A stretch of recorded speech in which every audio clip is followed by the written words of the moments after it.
Hey guys, my name is Kimar Cunningham. Welcome back to my podcast, and thank you for being here. You've been here for every week now. You dial in, tuning in. So guess what? Today we're switching things up. We're not gonna go no deep monologue, no inner crisis. It's just me, you, and some questions you guys have sent in, right? So let's get right into it. What do you do when your story feels boring? This is a good one. What do? I think about it as oxygen. My story needs oxygen, so I let it be. I just give it space. And I go for a walk, go take a bike ride, go for a hike, something. I get away from it and just let my mind just dump. Question two: how do you balance everything you do without being burnt out? If I tell you I'm not burnt out, I'll be lying. But I don't focus on the burnt out because I just schedule my time in a way where I do get time to rest. Maybe it's not the best rest. I'm not gonna say I'm getting 8 hours of sleep every day. Sometimes the maximum I'm getting is four, which is okay. Cause I have a dream, and the dream is what keeps me going every day. But number one, I make a schedule. A schedule is important. Schedule your time in what you're gonna be doing because you don't want to wake up one day and be like, what am I gonna do today? No, you want to know exactly what you're gonna do within a day. So that's one thing I do. Have you ever wanted to quit everything?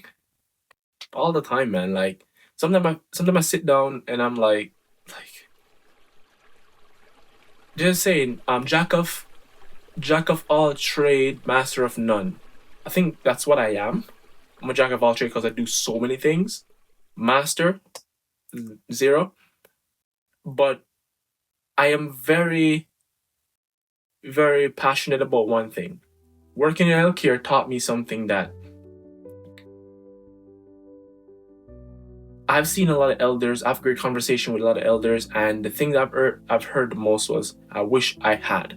I wish I had spent more time with my family. I wish I had changed this job. I wish I had done this for work. I wish I had spent more time with my kids. And it taught me that people always have regret when they're on their deathbed. And I don't want to have that. I want to make sure I have done everything that I wanted to do. If I dreamt something and I think about it, I take that risk because at the end of the day, we're all gonna die. So fail early so you can, not gonna say to kill yourself, do something that's gonna be killing yourself. Like that'd be stupid, right? So, but just take the risk. Like, who cares? Like at the end of the day, nobody cares about you like that. People are just watching you. They might not even support you. They're just watching. Nobody cares. Do do what you have to do. Take the risk. What's the other question? What's the weirdest thing you've ever Google searched while writing? Dude, who sent this message? Who sent a message like this? And for me, I don't know like what the weirdest thing I've searched, but like I'll think, like first thing come off my mind was like, how long does it take to bleed from a stab wound to the feet to the thigh? Like, how long will it take to bleed out?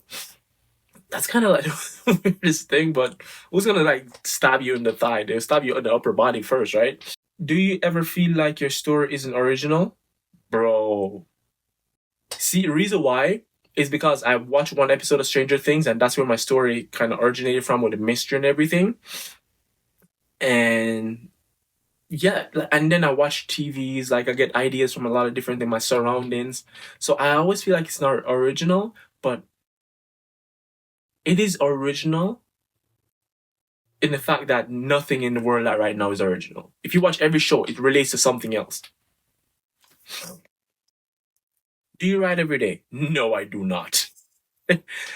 Because, but I show up for my story every day. That's the difference. I do not write every single day, but I show up for my story every day. Meaning, I'll be reading it every day, thinking, okay, what if I had put the conflict or this scene prior to this conversation?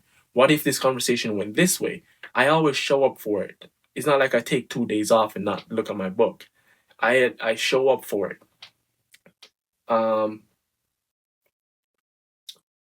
well, you know what? Due to time, because I don't like going over 5 minutes, it's kind of like a more non-flowing type of vibe today, but it's what it is. Um, My name is Kamar Cunningham. Thank you for tuning in, and hope to see you guys next week. Leave your comments, send more questions in. Remember, go to my website, kamarcunningham.com. Our Instagram, you can send me questions there. And who knows, I'll be reading your question and answering for you. All right, take care, guys. Hope to see you guys soon.